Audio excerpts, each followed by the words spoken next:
Bonjour et bienvenue sur j'aicompris.com. Alors dans cette vidéo, on va traiter un exercice très classique sur les suites. Donc on vous donne une suite et déjà vous remarquez que ça fait intervenir les exponentielles. Et donc première question, on vous demande de démontrer par récurrence que tous les termes de la suite sont strictement positifs. Ensuite, on vous demande de trouver le sens de variation de cette suite. Ensuite, on vous demande d'en déduire que la suite converge. Et enfin, on vous demande de trouver la limite de cette suite. Donc maintenant, comme d'habitude, appuyez sur pause, essayez de faire tout seul cet exercice et on se retrouve juste après pour la correction. Donc allons-y, première question, on nous demande de démontrer par récurrence que tous les termes de la suite sont strictement positifs. Autrement dit, il faut démontrer que pour tout entier naturel n, eh bien un est strictement positif. Et cette propriété qu'on va démontrer, eh bien on va lui donner un nom. C'est la première étape du raisonnement par récurrence, on va l'appeler Pn.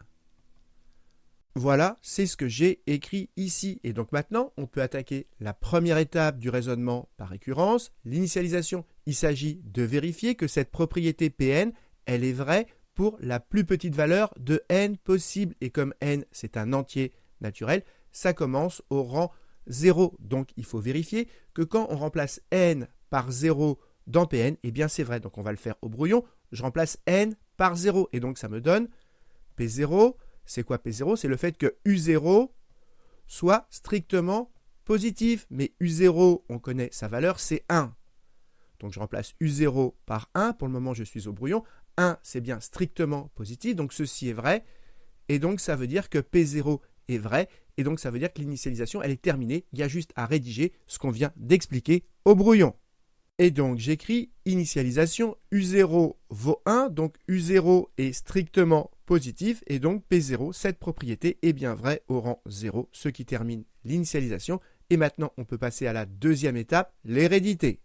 Alors, l'hérédité, il s'agit de démontrer que si, j'insiste bien, si la propriété est vraie au rang n, alors elle est encore vraie au rang d'après, autrement dit, Pn plus 1 est vrai. Alors Pn, elle est écrite ici, et donc je vous conseille d'écrire Pn plus 1 sur votre brouillon. C'est ce qu'on va faire ici. J'écris Pn plus 1. C'est quoi Pn plus 1 ? Je prends Pn et à la place de mettre n, je mets n plus 1. Et donc ça nous donne Un plus 1 est strictement positif. Donc nous, on doit démontrer que si Un est positif, alors eh bien, Un plus 1 est encore positif. Et bien, ça, c'est très simple. Regardez la définition de la suite. Si Un est positif, si ceci est positif, on multiplie par l'exponentielle d'un nombre réel. Et l'exponentielle d'un nombre réel, c'est toujours positif. Et donc, un positif que multiplie un positif, eh bien, l'ensemble est positif. Et donc, on en déduit que Un plus 1 est positif. C'est ce qu'on voulait. Et maintenant, il n'y a plus qu'à le rédiger.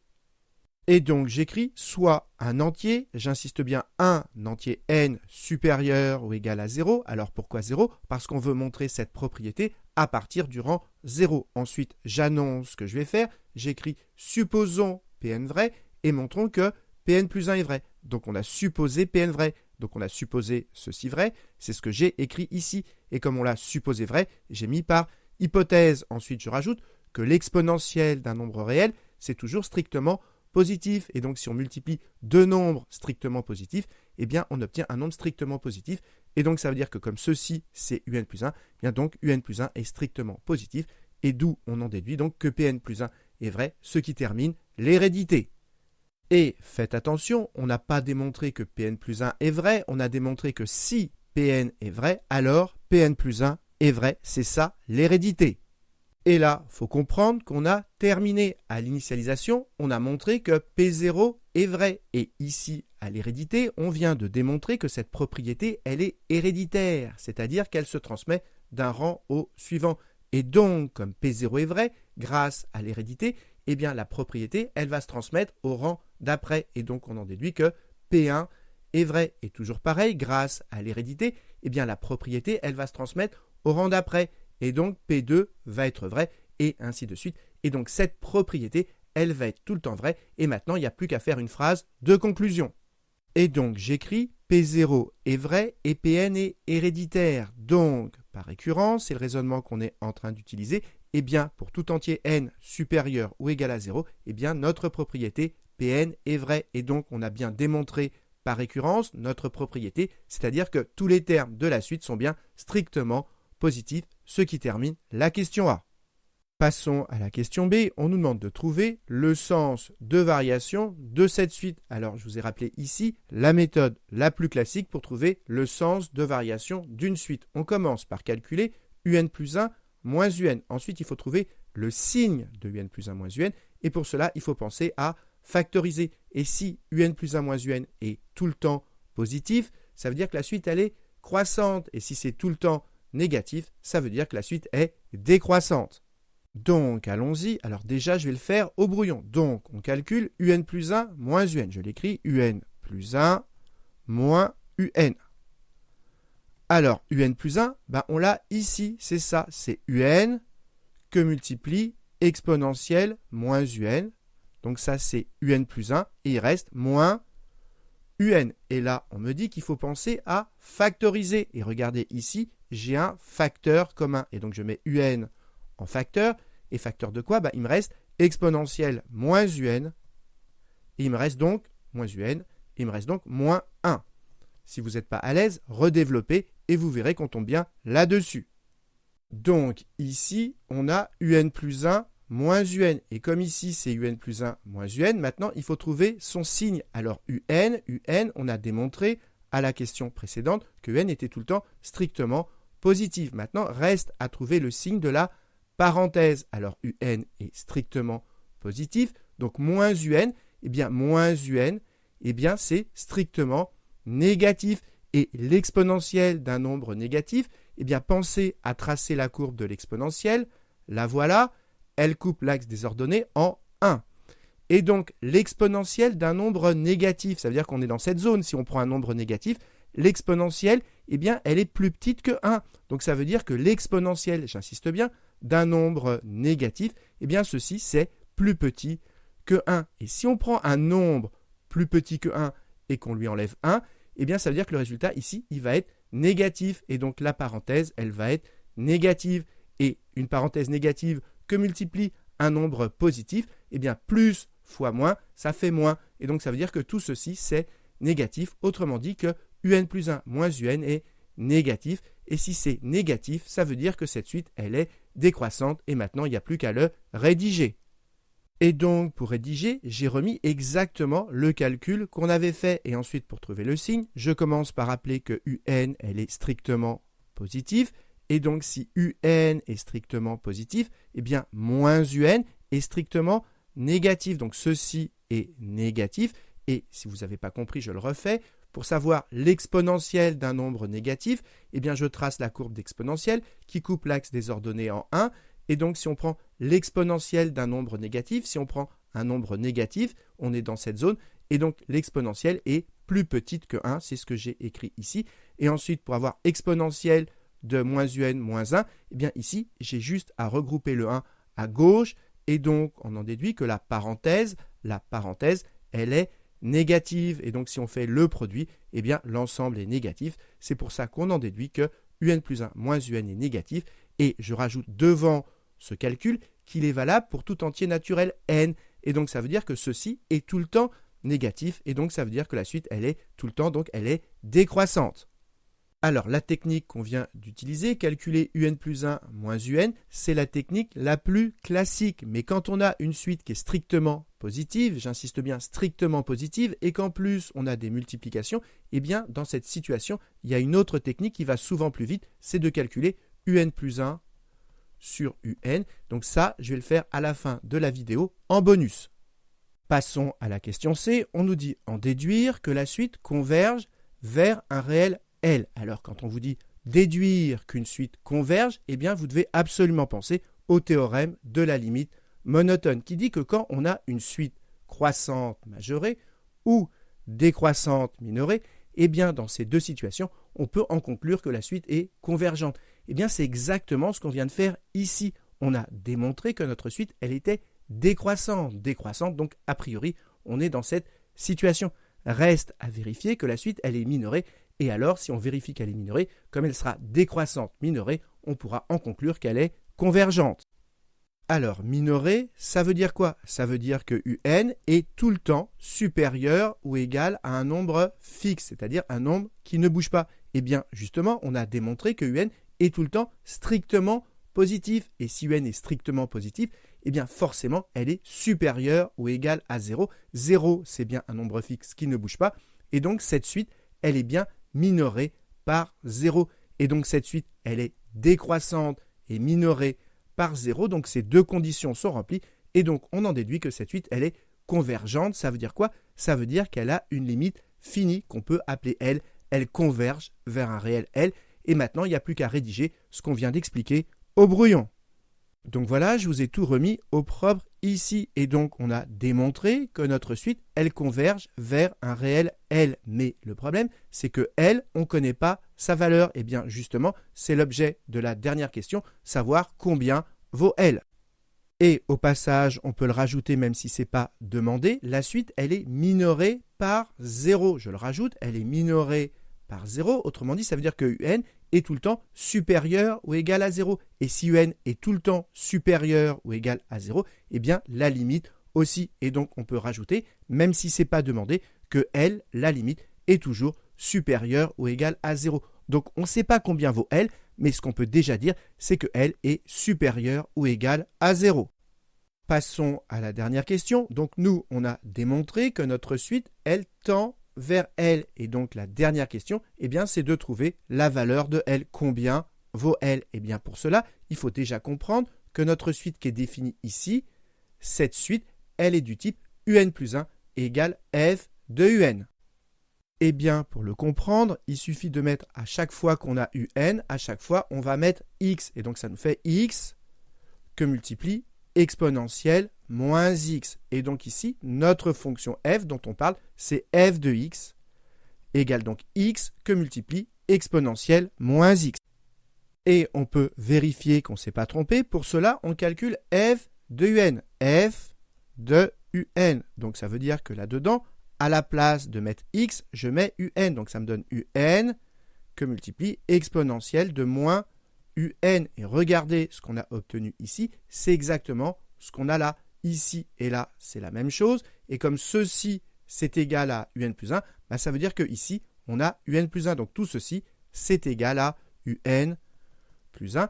Et donc, ça veut dire que notre suite, elle est de la forme UN plus 1 égale F de UN avec F, la fonction qui est ici.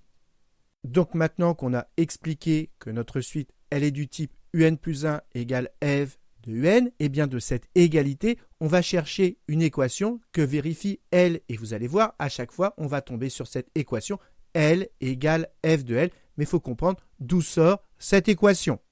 Déjà, il faut comprendre que si UN tend vers L, eh bien UN plus 1 tend aussi vers L. Pourquoi? Parce que regardez, je vous l'explique ici, UN, c'est quoi? C'est la suite quand on remplace N par 0, qui commence donc à U0, ensuite on a U1, U2, U3, etc.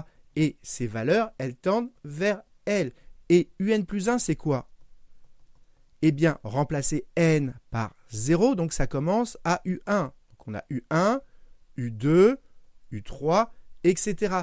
Ici et là, ce sont les mêmes valeurs. Simplement, ici, ça commence à U0 et là, ça commence à U1. Mais ce sont les mêmes valeurs. Et donc, si ici, les valeurs tendent vers L, comme ici, on a les mêmes valeurs, eh bien, elles tendent également vers L. Et c'est pour ça que UN plus 1 tend également vers L. Et là, ce qu'on a envie de dire, c'est que comme UN tend vers L, eh bien, on a envie de dire que F de UN tend vers F de L. Et ça, c'est vrai à la condition que F soit continu en L. Et justement, notre fonction F, elle est ici. Il n'y a pas de valeur interdite, elle est donc définie sur R et elle est aussi continue sur R. Et donc, si cette fonction, elle est continue sur R, eh bien, elle est forcément continue en L, même si on ne connaît pas L. L, c'est un nombre réel, il est quelque part dans R, et comme notre fonction, elle est continue partout sur R, elle est donc continue en L. Et maintenant, il n'y a plus qu'à appliquer un théorème qui est dans votre cours, qui dit que quand on a une suite qui tend vers L, et une fonction qui est continue en L, exactement comme ici, eh bien alors f de UN tend vers f de L. Donc ici, regardez, un plus 1 tend vers L, f de un tend vers donc f de L, et comme la partie gauche est égale à la partie droite, eh bien les limites sont également égales, et donc on tombe sur l'équation L égale f de L, et maintenant il n'y a plus qu'à résoudre cette équation pour trouver la valeur de L.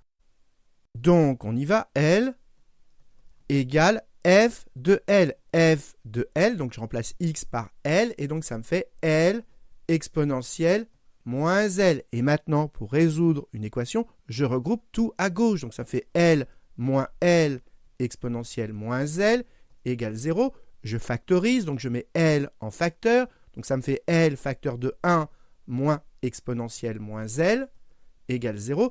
Et regardez, maintenant, on a un produit qui est égal à 0. Donc, on peut appliquer la règle du produit nul. Donc, ça fait L, ce bloc-là, égale 0, ou la parenthèse, c'est-à-dire ou 1 moins exponentielle moins L égale 0.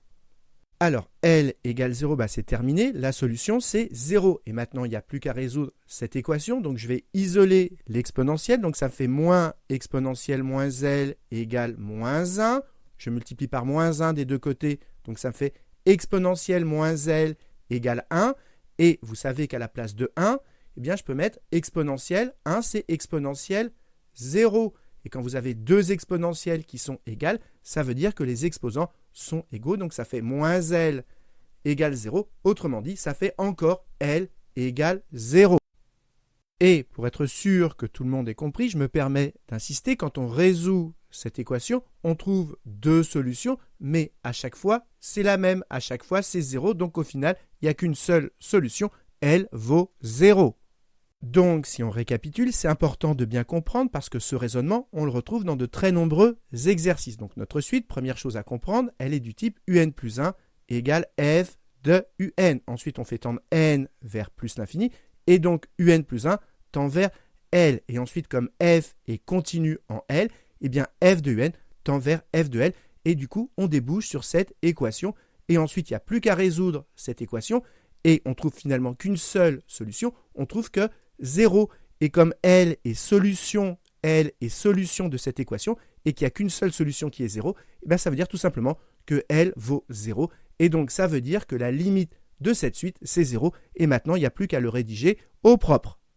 Donc voilà, je vous ai tout remis au propre ici. Et donc, on a démontré que cette suite, sa limite L, eh bien, c'est 0. Et donc, on a terminé cet exercice. Donc maintenant, comme prévu, on va refaire la question B. On va rechercher le sens de variation de cette suite, cette fois-ci en utilisant la méthode un plus 1 sur un. Alors, je rappelle la méthode. Quand on a une suite strictement positive, j'insiste bien, strictement positive, eh bien, au lieu d'utiliser la méthode un plus 1 moins un, eh bien, on peut utiliser la méthode un plus 1 sur un. Donc, on commence par calculer un plus 1 sur un, et ensuite, on regarde si un plus 1 sur un est plus grand ou plus petit que 1. Si un plus 1 sur un est plus grand que 1, ça veut dire que la suite est croissante, et si c'est plus petit que 1, ça veut dire que la suite est décroissante. Donc, allons-y, calculons un plus 1 sur un. Alors, pour le moment, je le fais au brouillon. Un plus 1 sur un. Alors, ça nous donne un plus 1, on l'a ici, donc ça fait un que multiplie exponentielle de moins un divisé, donc ici on a un plus 1 et divisé par un. Et vous voyez que ici on peut simplifier par un, et donc il nous reste exponentielle de moins un. Donc ici on a un plus 1 sur un. Donc maintenant il faut regarder si ceci c'est plus grand ou plus petit que 1. Alors rappelez-vous, un est positive. Donc, moins un, donc c'est négatif. Et donc ici, on a l'exponentielle d'un nombre négatif. Et rappelez-vous, la courbe de l'exponentielle, je la trace ici, elle coupe l'axe des ordonnées en 1. Et donc, si on prend l'exponentielle d'un nombre négatif, si on prend un nombre négatif, eh bien, son exponentielle, elle se situe ici, elle est en dessous de 1. Donc, ceci, c'est inférieur ou égal à 1. Et comme c'est inférieur ou égal à 1, ça veut dire tout simplement que cette suite, elle est décroissante. Et vous voyez que ça va beaucoup plus vite que tout à l'heure avec un plus 1 moins un. Donc voilà, je vous ai tout remis au propre ici. J'ai juste rajouté devant le calcul qu'il est valable pour tout entier naturel n. C'est important de le rajouter. Et donc voilà, on a donc terminé cet exercice. J'espère que vous avez bien compris. Et comme d'habitude, si vous avez apprécié cette vidéo, n'hésitez pas à la liker et à vous abonner à la chaîne pour ne pas rater les nouvelles vidéos.